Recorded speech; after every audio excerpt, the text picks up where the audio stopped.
बिस्मिल्लाहिर्रहमानिर्रहीम। रब्बिश्रह ली सदरी व यस्सिर ली अमरी वहलुल उक़दतम मिन लिसानी यफ़क़हू क़ौली। आज हमारा जो टॉपिक है वो है जी प्रोविंशियल सेल्स टैक्स।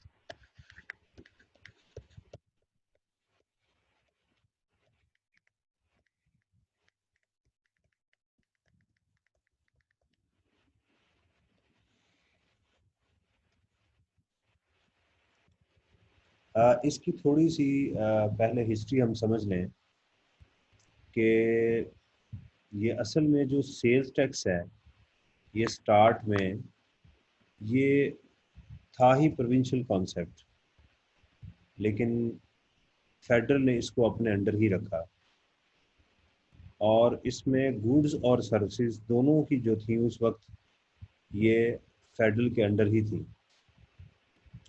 इसमें गालबन कोई 8 तरह की सर्विसेज थी जो गुड्स के साथ साथ इसमें शामिल थी। उसके बाद प्रोविंसेस ने ये केस कर दिया कि जनाब ये जो सेल्स टैक्स है ये तो प्रोविंशियल कॉन्सेप्ट है, ये हमारे पास होना चाहिए। तो उसके बाद क्या किया गया कि इसको गुड्स के ऊपर जो था वो फेडरल के पास रह गया और जो प्रोविंसेस के पास था वो सूबों के पास आ गया। तो इस वक्त जो प्रोविंशियल सेल्स टैक्स है वो प्रोविंसेस के पास किस पर है, सिर्फ सर्विसेज के ऊपर है। इसके साथ गवर्नमेंट ने फेडरल एक्साइज ड्यूटी को भी इम्प्लीमेंट कर दिया। तो फेडरल एक्साइज ड्यूटी वो गुड्स के ऊपर भी है और सर्विसेज के ऊपर भी है।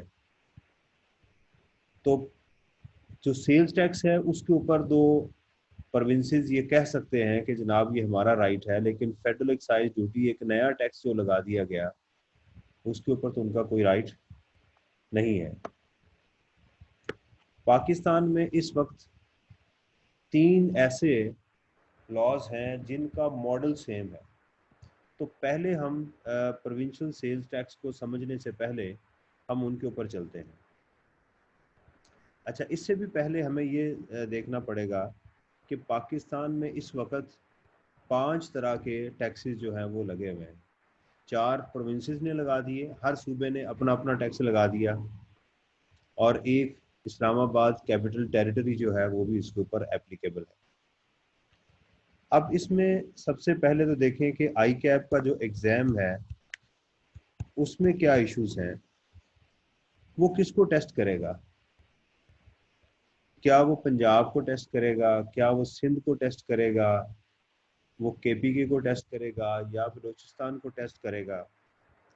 इसके लिए अभी जो हिस्ट्री हमें ये पता चल रही है कि आई कैप कुछ कॉमन चीज़ें जो इन तमाम के अंदर मौजूद हैं वो टेस्ट करता है, क्योंकि स्टूडेंट जो हैं वो कुछ पंजाब से हैं, कुछ सिंध से हैं, इन चारों सूबों से हैं। इसलिए वो कोई ख़ास ऐसी टर्म यूज़ नहीं करता जो कि किसी ख़ास प्रोविंस से रिलेटेड हो। अक्सर व बेशतर वो क्या करता है कि हमें टैक्स रेट खुद प्रोवाइड कर देता है। अक्सर व बेशतर हमें वो टैक्स रेट खुद प्रोवाइड करता है और अक्सर उसकी हल्की सी प्रोविजन भी बता देता है कि इस प्रोविंस का लॉ जो है वो ये कहता है, ताकि स्टूडेंट को हेल्प मिल जाए। अब आई कैप चाहता क्या है? क्या वो चाहता है कि स्टूडेंट पांचों को पढ़े? जो मेरा अपना जो इसमें ख्याल है कि आई कैप ये चाहता है कि इसकी बेसिक अंडरस्टैंडिंग जो है वो उसके पास होनी चाहिए स्टूडेंट के पास, क्योंकि तकरीबन 5 मार्क्स उसने हिस्ट्री में इसको टेस्ट किया हुआ है और जब से ओपन एग्ज़ाम आए हैं उसने उसको क्या कर दिया, क्योंकि एक आध लाइन कभी टेस्ट करता है, इससे ज़्यादा उस पर नहीं जा रहा। लेकिन हमें चूँकि हमारे ये सलेबस का हिस्सा है तो हमें इसका पूरी अंडरस्टैंडिंग होनी चाहिए।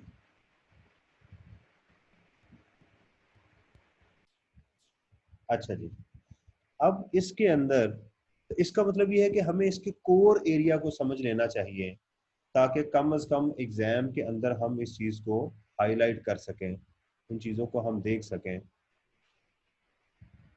अच्छा, उसके बाद ये तो चीज़ होगी कि 5 हमारे पास टैक्सेस हैं। हमें कौन सा करना है। तो मैं आज जो है वो जो पंजाब रेवेन्यू अथॉरिटी है पंजाब का, मैं उसको डिस्कस करूंगा और उसकी मोडेलिटी को डिस्कस करूंगा, और तकरीबन यही मॉडल अगर आप देखेंगे आपको बाकी जगहों पर भी मिल जाएंगे। मैं बात ये कर रहा था कि हमारे पास एक बेसिक मॉडल आउटपुट और इनपुट का वो तीन जगहों पर मौजूद है। नंबर वन हमारे पास है सेल्स टैक्स ऑन गुड्स,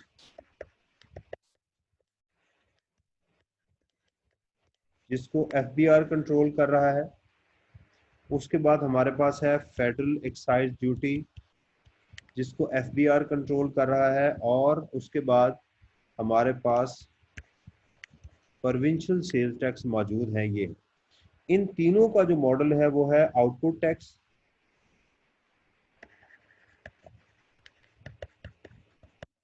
और लेस इनपुट टैक्स।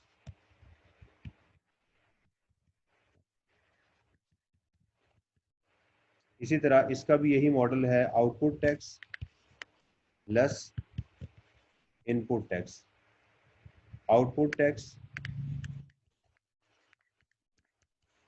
और इसमें से हम लेस करेंगे इनपुट टैक्स। ये इन तीनों का सेम मॉडल जो है वो इसमें मौजूद है। ये बात तो एक हमें अच्छी तरह समझ लेनी चाहिए। अब थोड़ा सा पहले सेल्स टैक्स को हम देखते हैं कि सेल्स टैक्स के अंदर हम किन किन चीज़ों का आउटपुट लेते हैं।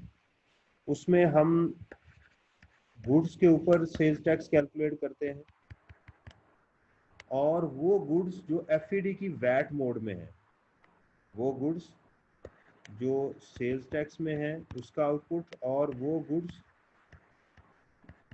जो वैट मोड में है। और इसमें से हम क्या क्या लेस करते हैं, किन चीज़ों का इनपुट हमें इजाज़त है कि आप माइनस कर सकते हैं, उनका क्रेडिट्स ले सकते हैं। उसमें एक है गुड्स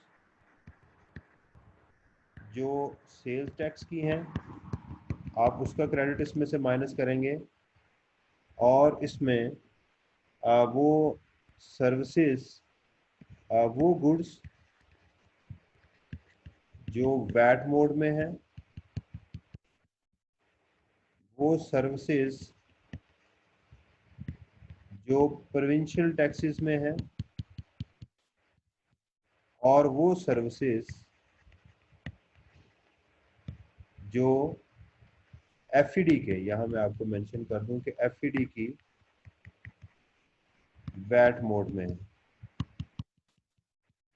जो फेडरल एक्साइज ड्यूटी का सेकंड शेड्यूल है उसकी जो गुड्स और सर्विसेज ऐसे ही हैं जैसे सेल्स टैक्स की हैं, उसके ऊपर पूरी पूरी एप्लीकेशन होती है। तो इससे हमें ये पता चला कि ये दोनों जो लॉ हैं ये आपस में कनेक्टेड हैं, लेकिन उसकी जो ब्रिज करने वाली चीज़ है वो है सेकंड शेड्यूल। दोनों को ब्रिज करने वाली चीज़ जो है वो क्या है, सेकंड शेड्यूल है। अच्छा जी, इसके साथ अगर हम एफईडी के ऊपर आए तो देखें कि एफईडी का जो आउटपुट है वो किस तरह से एप्लीकेबल है।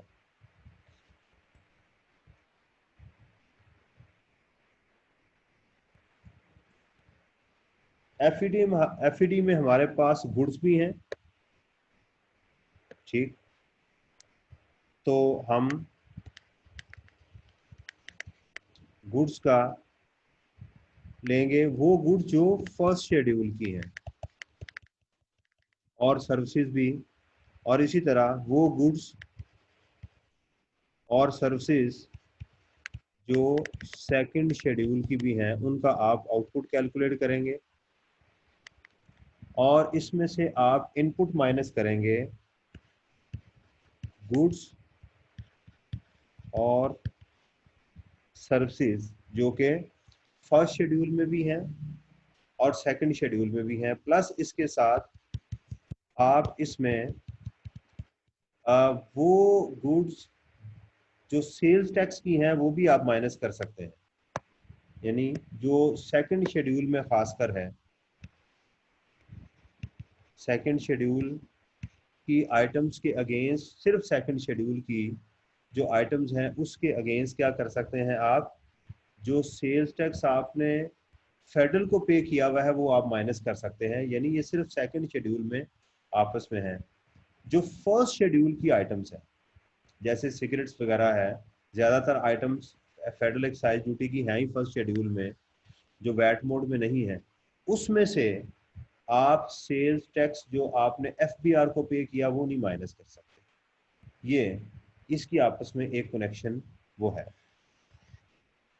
तो सेल्स टैक्स का इस तरह से एक कनेक्शन प्रा के साथ भी हो गया, यानी आप सेल्स टैक्स में जो एफबीआर को पे कर रहे हैं उसमें से आप फेडरल एक्साइज ड्यूटी की भी आइटम माइनस कर सकते हैं सब्जेक्ट टू द कंडीशन के वो वैट में है, और प्रोविंशियल जो आपने प्रोविंसेस को टैक्सेस दिए हैं अगर वो डायरेक्ट आपकी उसमें यूज हो रहे हैं आपकी टैक्सेबल एक्टिविटी में तो आप वो भी माइनस कर सकते हैं। ये है। अब देखते हैं ज़रा हम प्रोविंशियल रेवेन्यू अथॉरिटी जो है हमारी पंजाब रेवेन्यू अथॉरिटी, उसका ज़रा हम देखते हैं कि उसका मॉडल क्या है। देखिए इसमें जो आपका आउटपुट है वो तो सिर्फ सर्विसेज का है। अगर आप अपनी रिटर्न और टैक्स पे कर रहे हैं प्रोविंस को, पंजाब को, तो आपका आउटपुट इसमें सिर्फ कौन सा आएगा, सर्विसेज का आएगा। इसमें आप गुड्स को यहाँ पर नहीं ले सकते। और इसके इनपुट में से आप क्या माइनस कर सकते हैं, आप वो सर्विसेज जिनके ऊपर आपने पंजाब में टैक्स दिया वो माइनस कर सकते हैं, राइट। और आपने वो गुड्स जिनके ऊपर आपने सेल्स टैक्स पे किया और वो आपकी डायरेक्ट उसकी टैक्सेबल एक्टिविटी का हिस्सा मौजूद है वो भी आप माइनस कर सकते हैं। इस तरह से आपका ये टैक्स लायबिलिटी कैलकुलेट होगी। तो ये हमें एक बात समझ आ गई।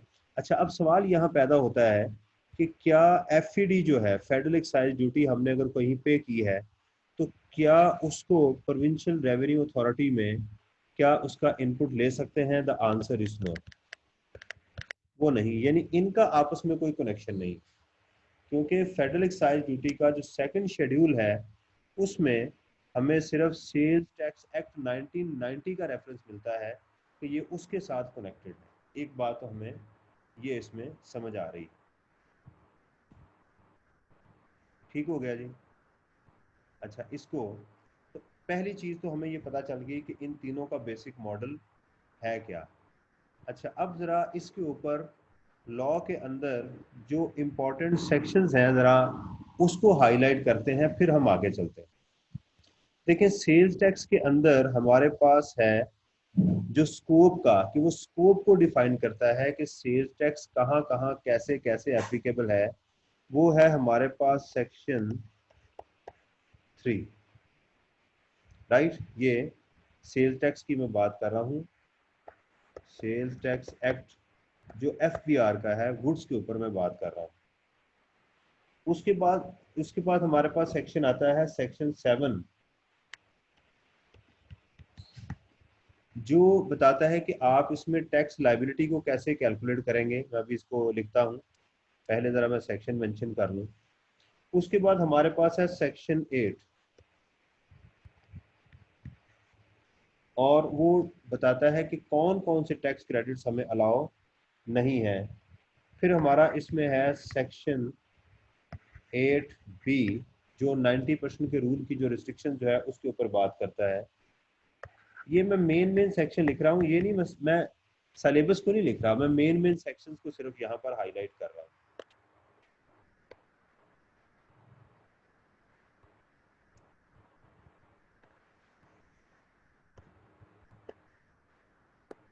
सेक्शन 3 स्कोप को डिफाइन करता है यहाँ पे कि सेल्स टैक्स कहाँ तक एप्लीकेबल है, किन के ऊपर एप्लीकेबल है, लोकल सप्लाई के ऊपर एप्लीकेबल है, इंपोर्ट के ऊपर एप्लीकेबल है, क्या सर्विसेज के ऊपर भी एप्लीकेबल है या नहीं है। ये हमारा एक इम्पॉर्टेंट सेक्शन है। सेक्शन 7 हमें ये बताता है कि आप टैक्स लायबिलिटी की कैसे डिटर्मिनेशन करेंगे, सेल्स टैक्स में टैक्स लायबिलिटी को कैसे कैलकुलेट किया जाएगा।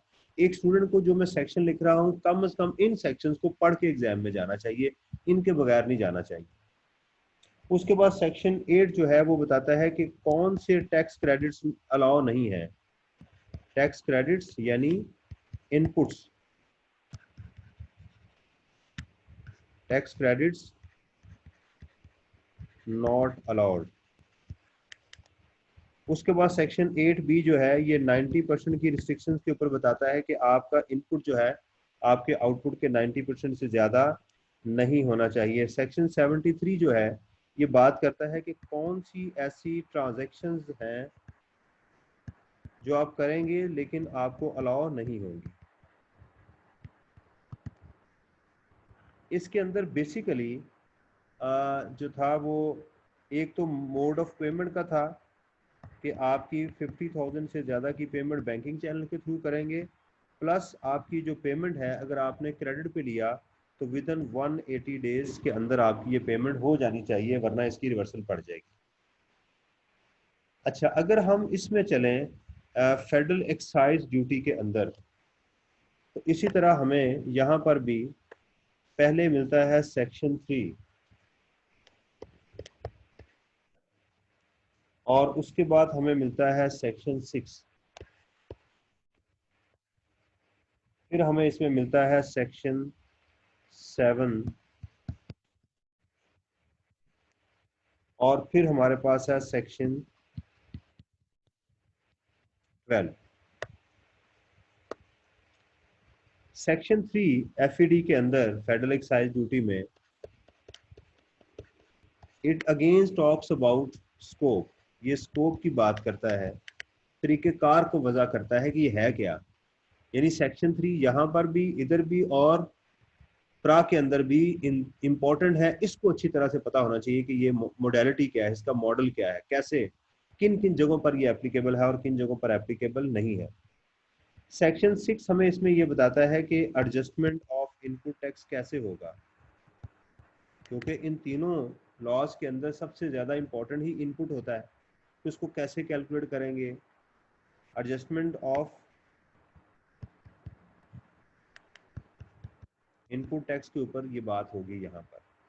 उसके बाद सेक्शन 7 हमें सेकंड शेड्यूल के वैट मोड की क्वालिटीज़ बताता है। यानी basically it is about second schedule. You can see that कि सेक्शन 6 हमें बात करता है कि आप फर्स्ट शेड्यूल की आइटम्स को कैसे डील करेंगे, और सेक्शन 7 हमें बताता है कि जो वैट मोड में है आप कैसे इसके इनपुट को सेल्स टैक्स में और सेल्स टैक्स के इनपुट को इधर या वाइस वर्सा इसको कैसे टेस्ट कर सकते हैं। सेक्शन 12 जो है वो इसकी वैल्यूएशन की बात करता है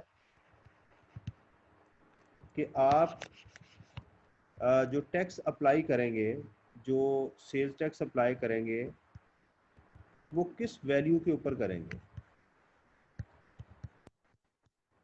रिटेल आप जो है वो प्राइस कैसे कैलकुलेट करेंगे, टैक्सेबल गुड्स की कैसे कैलकुलेट करेंगे, क्या उसमें आप ड्यूटीज़ को ऐड करेंगे, जीएसटी को ऐड करेंगे या इन चीज़ों को ऐड नहीं करेंगे, इसके ऊपर बात करता है। बेसिकली हमारा जो टॉपिक था वो था प्रोविंशियल सेल्स टैक्स के ऊपर, तो हम पंजाब का डिस्कस कर रहे हैं। इसके अंदर हमारे पास वही उसी तरह सेक्शन 3 सबसे पहले आता है जो टैक्सेबल गुड्स और सर्विसेज की बात करता है, टैक्सेबल सर्विसेज की बात करता है। उसके बाद हमारे पास है जी सेक्शन 4, ये दोनों सेक्शन बहुत इंपॉर्टेंट है। फिर उसके बाद हमारे पास आता है जी सेक्शन 16, फिर आता है हमारे पास सेक्शन 16A, 16 सेक्शन 16B और सेक्शन 16C। यानी ग्रुप ऑफ 16 आप कह सकते हैं कि वो हमारे लिए एक इम्पॉर्टेंट है। ये सेक्शन 4 जो है ये बात करता है ओरिजिनेशन की, ओरिजिन की। इसके ऊपर हम बात करते हैं कि ओरिजिन से मुराद कि सर्विसेज कहाँ से ओरिजिनेट हो रही हैं, जनरेट कहाँ से हो रही हैं। एक होता है टर्मिनेशन, प्रोवाइड कहाँ की जा रही है। यानी इमरान शहजाद पंजाब से सिंध में सर्विसेज प्रोवाइड कर रहा है तो हम कहेंगे the services are generating from Punjab and terminating in the Sindh. तो टर्मिनेशन वो है, ये ओरिजिनेशन है। सेक्शन 16 हमें बताता है कि आप इनपुट टैक्स की कैसे एडजस्टमेंट करेंगे। एडजस्टमेंट ऑफ इनपुट टैक्स, इसकी वो बात करता है। सेक्शन 60A कहता है जी कौन सी ट्रांजैक्शंस अलाउ नहीं है। ट्रांजैक्शंस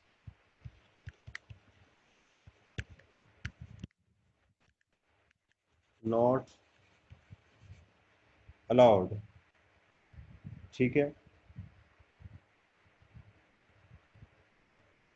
इसी तरह हमारे पास सेक्शन 16 जो है ये बात करता है 80% रूल की। सेक्शन 16B जो है ये हमारी बात करता है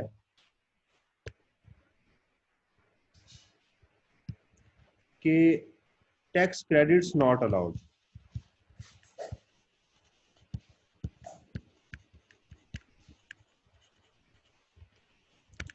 सेल्स टैक्स जो प्रोविंशियल सेल्स टैक्स है और जो हमारा दूसरा सेल्स टैक्स है, इनका मॉडल आपस में मिलता जुलता है, इसमें कोई खास इतना वो डिफरेंस नहीं है। अच्छा, यहाँ पर देखिएगा ज़रा, हम थोड़ा सा कंपैरिजन करें। यहाँ पर सेक्शन 16C बात करता है और वो कहता है कि जी आप जो है वो 80% तक आपको अलाउ है, यानी आपका जो इनपुट है वो 80% से ज़्यादा आप माइनस नहीं कर सकते, जो एक्स्ट्रा होगा वो आपको कैरी फॉरवर्ड करना पड़ेगा।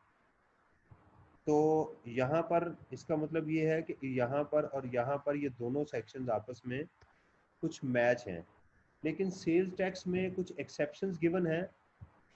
पीआरए के अंदर एक्सेप्शंस गिवन नहीं है, बस 80% उन्होंने हमें बता दिया हुआ है।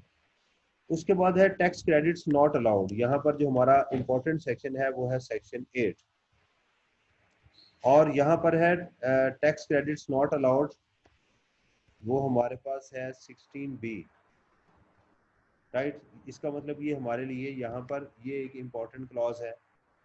ट्रांजैक्शंस नॉट अलाउड 16, और यहाँ 16A है और यहाँ सेक्शन 73, तकरीबन वही चीज़ यहाँ पर भी मौजूद है कि आप जो ट्रांजैक्शन करेंगे, जो आपको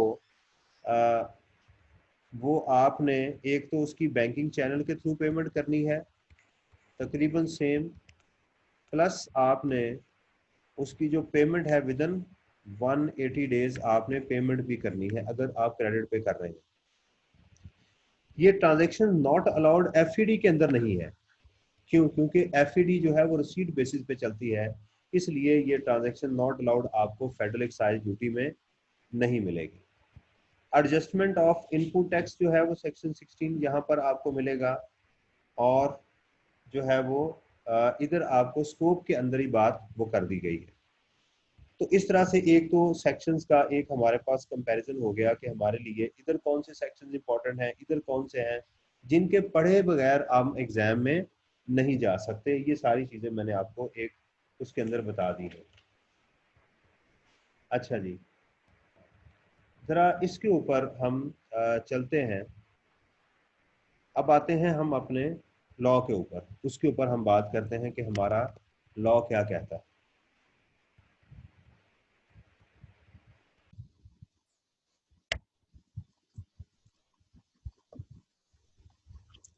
अच्छा जी, इसमें सबसे पहले तो हमारे पास जो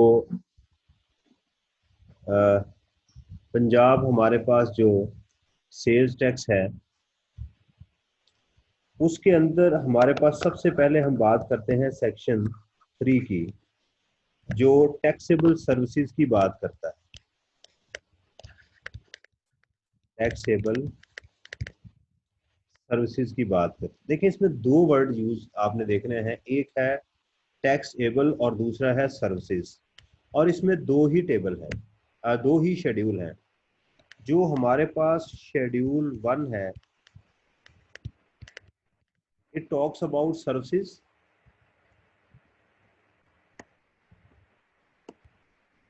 यानी वो तमाम सर्विसेज जो टैक्सेबल हैं वो शेड्यूल 1 में डाल दी गई, बिल्कुल वही जैसे फेडरल एक्साइज ड्यूटी का मॉडल है। और वो सर्विसेज जो टैक्सेबल हैं उनको कहाँ डाल दिया गया, शेड्यूल 2 के अंदर। यानी आप कह सकते हैं कि हमारे लिए जो सबसे ज़्यादा इम्पोर्टेंट शेड्यूल है वो कौन सा है, शेड्यूल 2। अच्छा, इसके बाद लॉ एक और बात यहाँ पर कहता है, वो कहता है कि भाई जो सर्विसेज शेड्यूल 1 में है ये कोई एग्जॉस्टिव लिस्ट नहीं है, यानी मुकम्मल जामिया लिस्ट नहीं है। यानी वो सर्विसेज जो इसके बाद किसी नोटिफिकेशन में डाल दी जाएंगी, किसी रूल्स में डाल दी जाएंगी, वो भी टैक्सेबल होंगी। तो शेड्यूल 2 के अंदर जो सर्विसेज लिख दी गई, किसी नोटिफिकेशन में लिख दी गई या किसी रूल्स के अंदर लिख दी गई, वो सर्विसेज भी यही अज्यूम किया जाएगा कि वो टैक्सेबल है, even though they are not written in the schedule 1।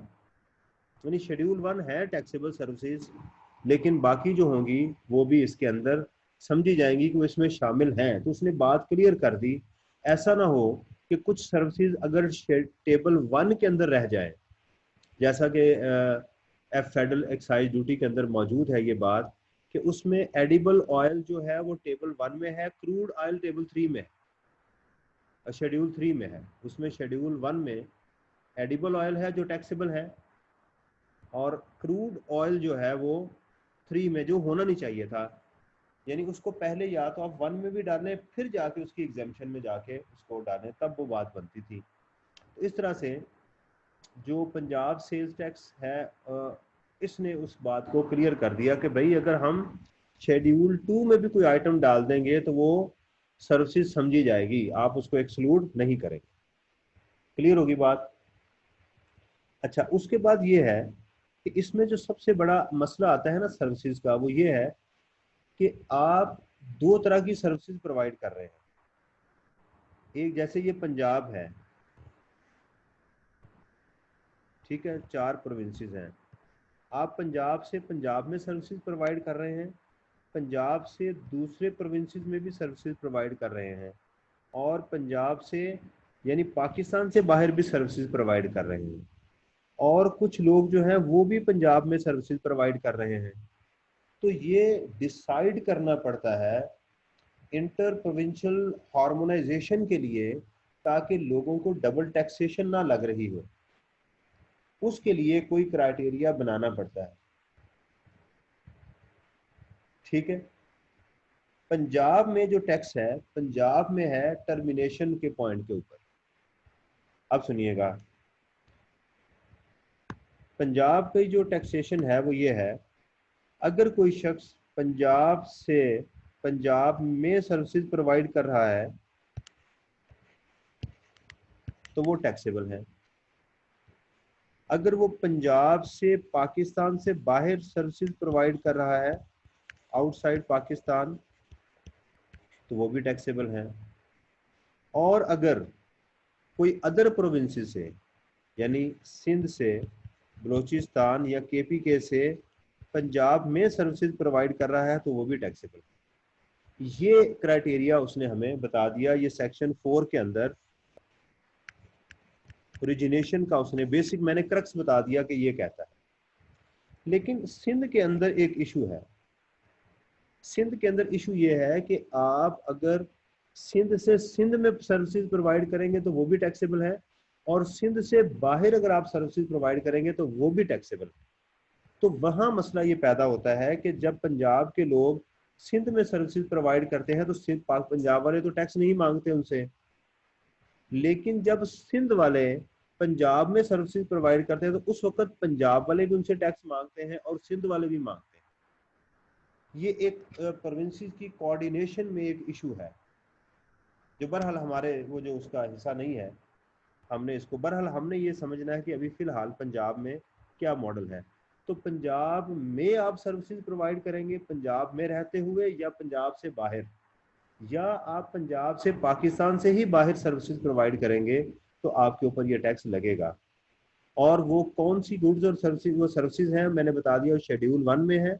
Schedule 1 के अंदर सिर्फ सर्विसेज हैं, रेट्स गिवन नहीं है, जबकि शेड्यूल 2 के अंदर इसके साथ आपको टैक्स रेट्स भी मिलेंगे, टैक्सेबल है, इसलिए वहां पर आपको टैक्स रेट्स का भी सामना करना पड़ेगा। ठीक हो गया जी, ये हमारी एक बेसिक इशू बन गया। इसमें चीजें डिस्कस होगी। मैं सेक्शन 3 और 4 को साइमल्टेनियसली डिस्कस कर रहा हूँ। अच्छा, उसके बाद इसमें सेक्शन 4 के अंदर एक बात की गई कि विद होल्डिंग टैक्स का मैकेनिज्म भी बता दिया गया। अब दो लोग हैं, एक है सर्विस प्रोवाइडर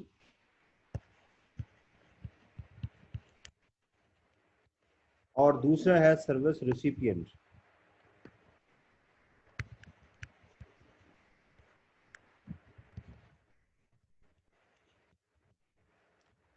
तो जो सर्विस प्रोवाइडर है उसने इसको सर्विसेज प्रोवाइड की 1 लाख रुपए की, और उसने 16% टैक्स उसमें ऐड कर दिया 16,000 रुपये।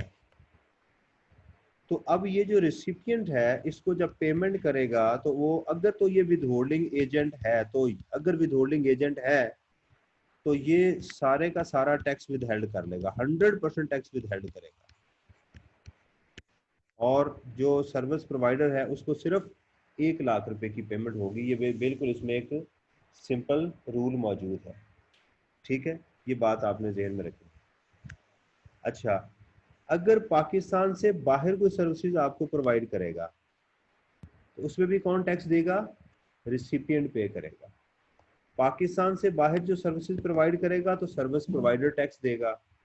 ये बात आपने ध्यान में रखी कि इसमें टैक्सेस किस तरह से वो दिए जा रहे हैं। ये इसका एक बेसिक मॉडल है। पंजाब की मैं सिर्फ बात कर रहा हूँ। पंजाब से बाहर जो सर्विसेज प्रोवाइड करेगा, ठीक है, जो टैक्सेबल है वो टैक्स देगा। पंजाब से यानी पाकिस्तान से बाहर जो टैक्स दे, जो सर्विसेज पंजाब के अंदर प्रोवाइड करेगा उसका टैक्स कौन देगा? जो सर्विस रिसीव कर रहा है, फ्रेंचाइज वगैरह उसने कोई ली है वो टैक्स पे करेगा। पंजाब के दूसरे पाकिस्तान के अंदर रहते हुए जो सर्विसेज प्रोवाइड करेगा, यहाँ पे रिसिपिएंट जो है वही उसका टैक्स वो पे करेगा। उसका वो जो सर्विस प्रोवाइडर है वो टैक्स उसका पे करेगा, लेकिन उसका विद होल्डिंग एजेंट जो है वो टैक्स सारा विद हेल्ड कर लेगा। ये उसकी, ये दो सेक्शन हमारे कंप्लीट हो गए।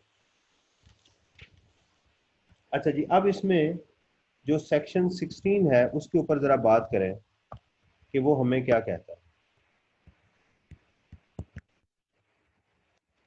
सेक्शन 16 हमें कहता है कि जी डिडक्शंस जो है वो कौन कौन सी अलाउ है हमें। ठीक है, डिडक्शंस अलाउड जो आप माइनस कर सकते हैं।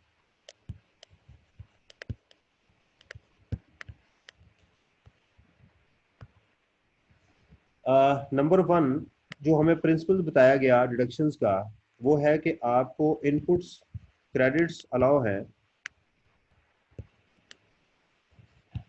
Allowed on accrual basis. लेकिन इसके साथ ही सेक्शन 16A जो है उसने बता दिया कि जनाब आपने जो पेमेंट करनी है 50,000 की,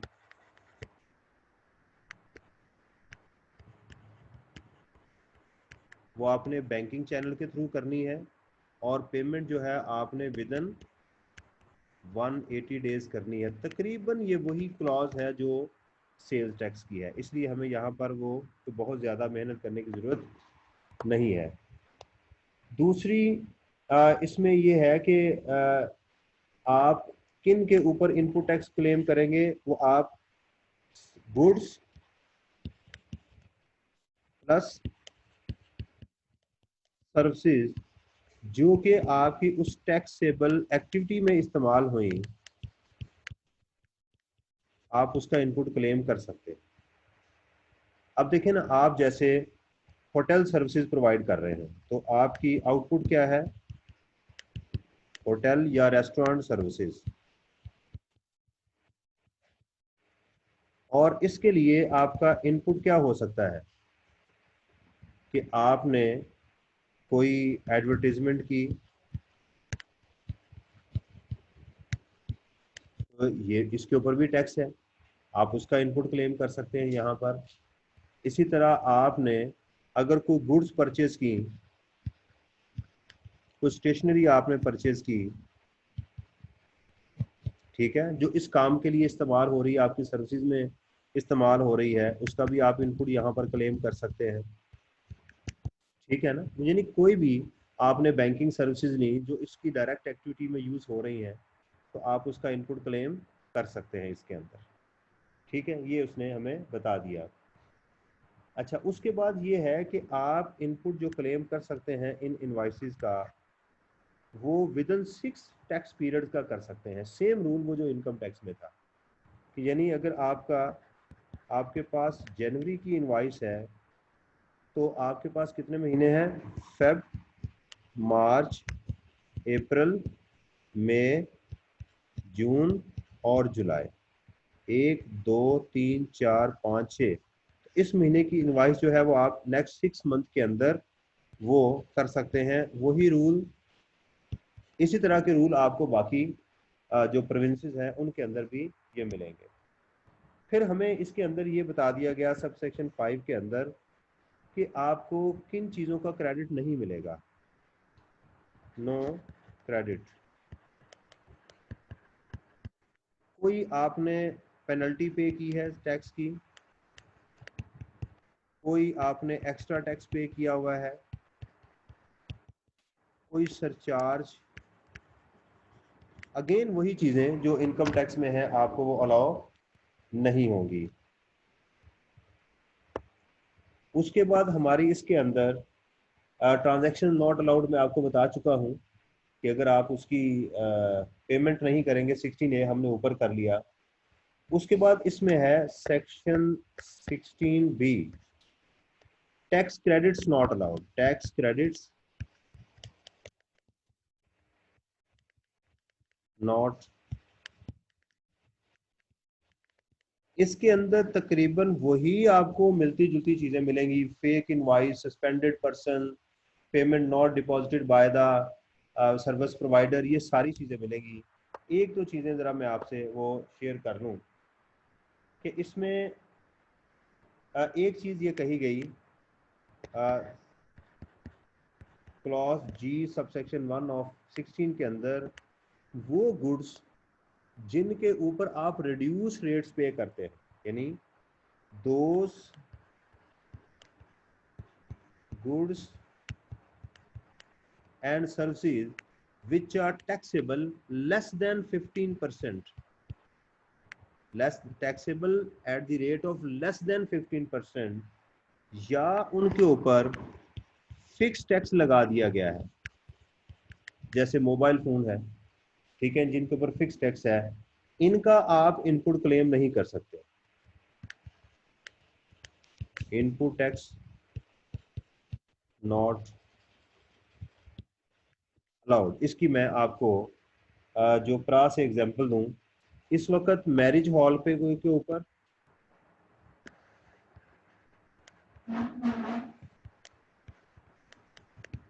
और इसके ऊपर जो कैटरिंग सर्विसेज हैं,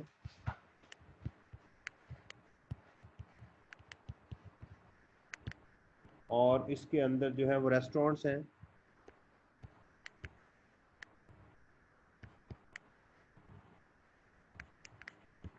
इनके ऊपर 5% टैक्स जो है वो लगा हुआ है। कहाँ लिखा हुआ है? ये सेकंड शेड्यूल के अंदर। अच्छा, वहां पर भी बात उधर भी मेंशन है, सेकंड शेड्यूल में भी और यहाँ पर भी, दोनों जगहों पर ये बात मेंशन है। वहां भी लिखा हुआ है कि input tax is not allowed, यानी वो देंगे अपनी सर्विसेज के ऊपर 5% देंगे, साथ उनको इनपुट टैक्स भी नहीं मिलेगा किसी तरह का भी, क्योंकि रिड्यूस टैक्स इस पे लगा हुआ है।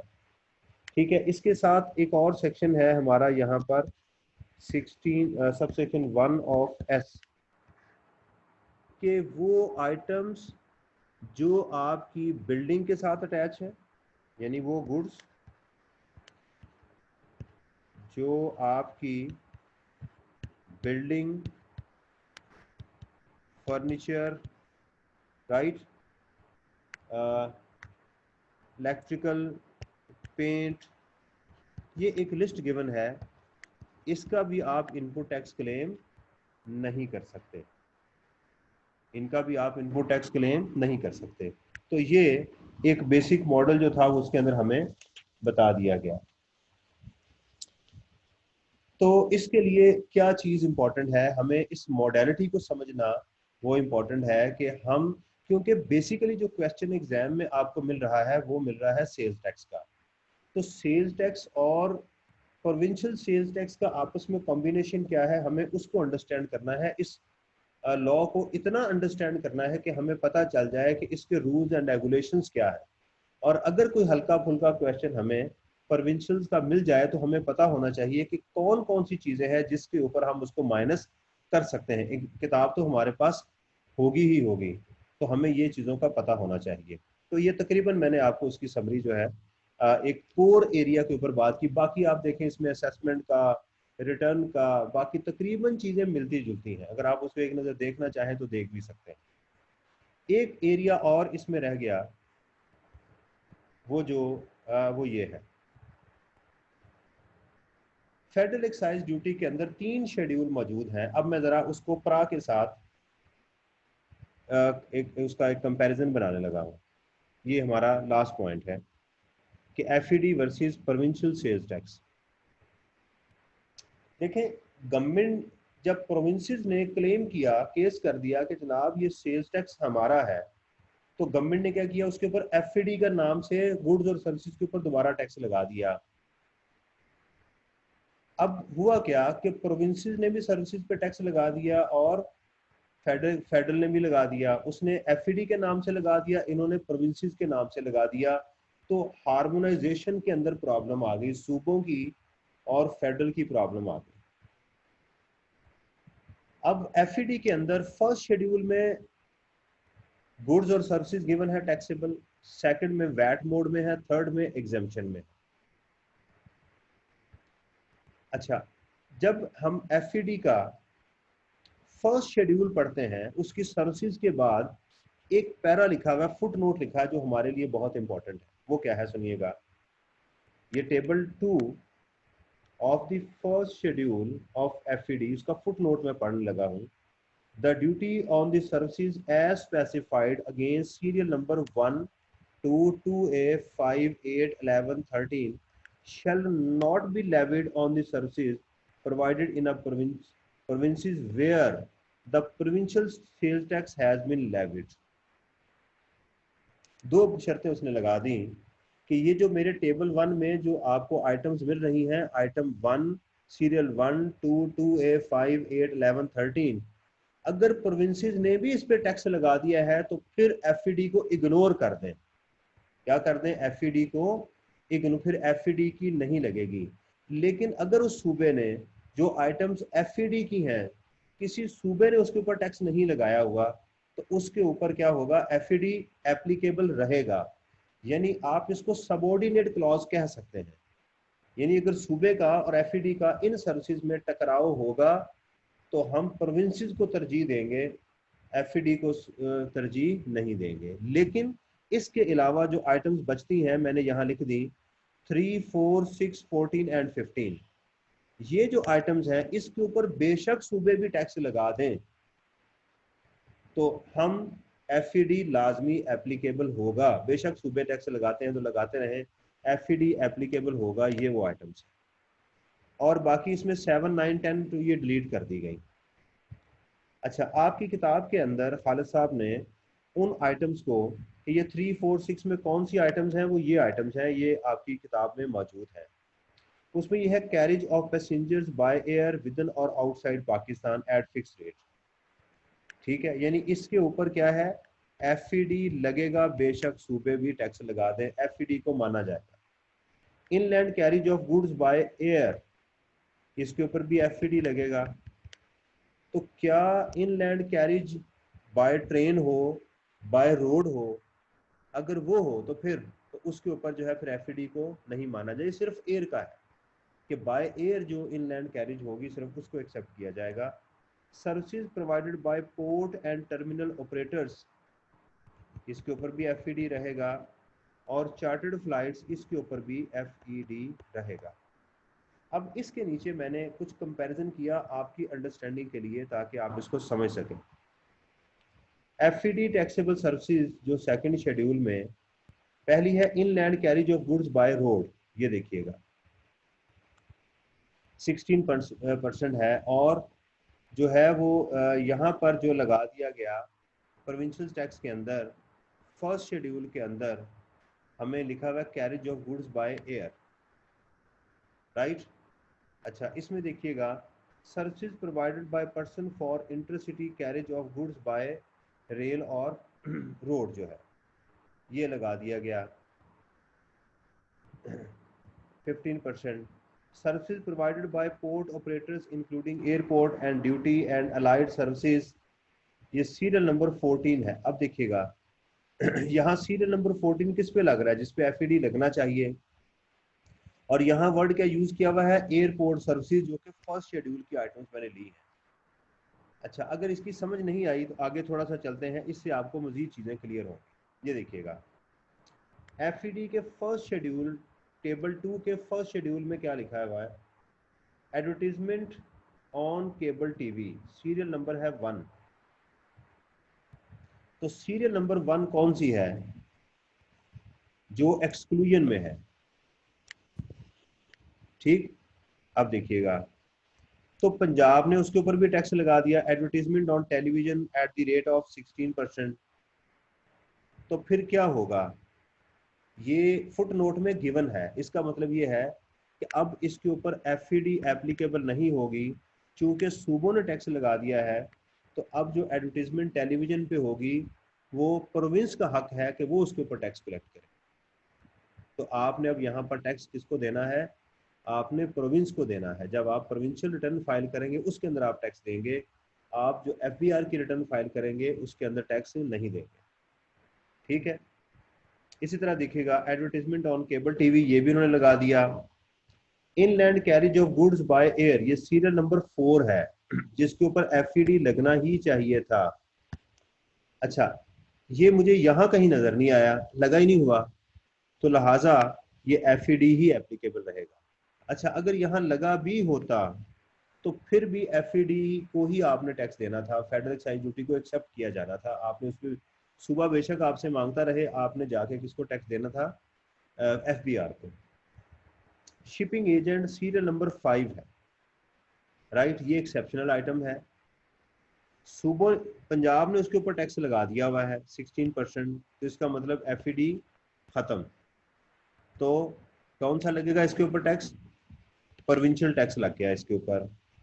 टेली कम्युनिकेशन सर्विसेज जो है, ठीक है, और इधर भी टेली कम्युनिकेशन सर्विसेज हैं, ये एक्सेप्शन में नहीं है, तो लिहाजा इसके ऊपर क्या होगा, एफईडी एप्लीकेबल होगी, ये उसकी एक्सेप्शन में नहीं है।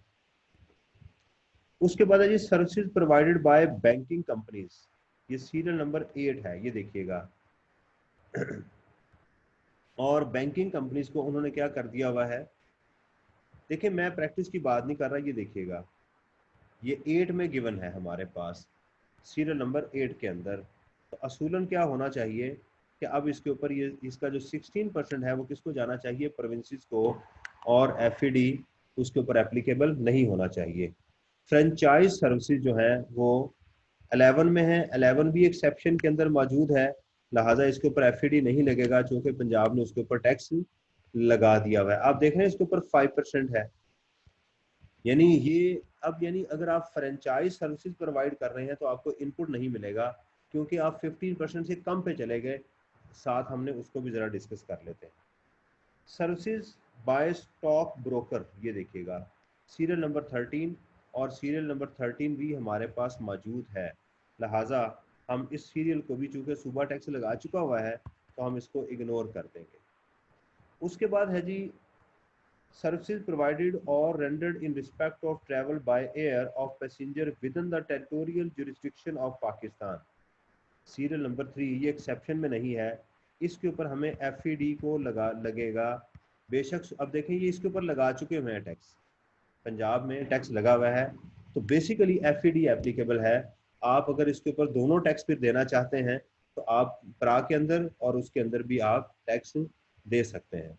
तो हमें इससे जो बेसिक एक बात की समझ आई सर्विसेज की, कि अगर ये सेल्स टैक्स के क्वेश्चन में एम्बेड होगा तो हम इसका इनपुट क्लेम कर सकते हैं, राइट। और अगर ये इंडिपेंडेंट क्वेश्चन होगा तो इसके अगेंस्ट जो इनपुट है वो सर्विसेज का भी और गुड्स का भी क्लेम किया जा सकता है। और इसके लिए जो इम्पोर्टेंट सेक्शंस हैं, इसके शेड्यूल को, सेकंड शेड्यूल को एक नज़र देखना है आपने, और कुछ इम्पोर्टेंट सेक्शंस मैंने लिख दिए हैं, ये सेक्शंस आपने इसमें देखने हैं कि वो क्या है। तो इसका मैंने आपके साथ एक कंपैरिजन कर दिया तीनों मॉडल्स का, कि सेल्स टैक्स, एफईडी और प्रा का आपस में क्या एक रिलेशनशिप क्या है, ये किस तरह से एक दूसरे के इनपुट को आपस में इंटरचेंज कर रहे हैं, क्या क्या इश्यूज हैं, ताकि आपके जहन में एक क्लियर कट आइडिया जो है वो जनरेट होना चाहिए। ये एग्जाम में आ चुका हुआ है कि एफईडी के ऊपर इसके ऊपर एक क्वेश्चन आपको मिलेगा कि किस बेसिस के ऊपर फेडरल एक्साइज ड्यूटी की सर्विस जो है वो टैक्स होती हैं। तो उसके ऊपर ये सारी डिटेल मैंने आपको कहानी सुना दी कि क्या कंक्लूजन होगा एफईडी की वो आइटम जो एक्सक्लूजन में नहीं है, यानी जो मेन आइटम जो हमें यहाँ बता दी गई, ये वाली जो आइटम मौजूद है सीरियल नंबर, इसके ऊपर फेडरल एक्साइज ड्यूटी लगेगी लगेगी। जबकि इनके ऊपर अगर सूबों ने टैक्स सर्विसेज के ऊपर टैक्स लगा दिया होगा तो फिर इसको एक्सक्लूड कर दिया जाएगा। तो ये था जी हमारा प्रोविंसेस का।